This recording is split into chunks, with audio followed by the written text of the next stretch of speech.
Ngayon'y nakatindig ng may kadakilaan. Ipagmamalaki ang ating nakaraan. Isinasa puso't isip sa kasalukuyan, at ipamamahagi para sa kinabukasan. Batang UP. Batang Batang UP. Batang UP. Batang UP. Batang UP. Batang UP. Ngayon at magpakailanman.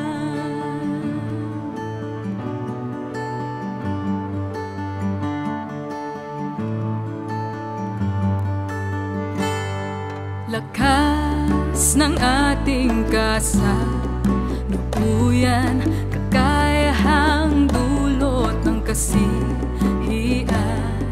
Bukas na isip at katatagan, pinalalaganap ng pambansang pamantasan. Karunungang nakaukit sa isip at puso, hindi na paanod ng alon ng pagbabago. Natutong manindigan sa Batang UP. Batang UP. Batang UP. Batang UP. Batang UP. Batang UP. Kakayahang hinubog ng pamantasan. Inhinyero para sa bayan. Mathematics para sa bayan. Chemist para sa bayan. Public servant para sa bayan. Doktor para sa bayan. Palawakin ang kaalaman. Paunlarin ang bayan. Natutunan ko sa UP ang radikal na meaning ng pagmamahal. May pag-ibig para sa bayan, pag-ibig para sa sining, pag-ibig sa kalikasan, sa kaibigan, sa sarili. At oo, natutunan ko sa UP na mas dakila ang maghandog ng pag-ibig kapag wala kang hinihintay na kahit na anong kapalit.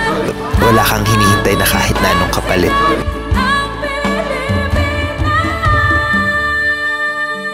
Responsableng mamamahayag para sa bayan. Public servant na maglilingkod ng tapat para sa bayan. Nagtataguyod ng kahusayan sa agham para sa bayan.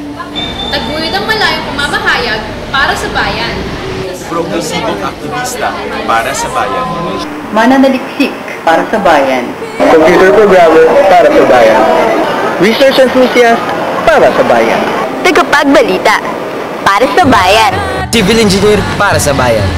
May pusong malaban, artista para sa bayan.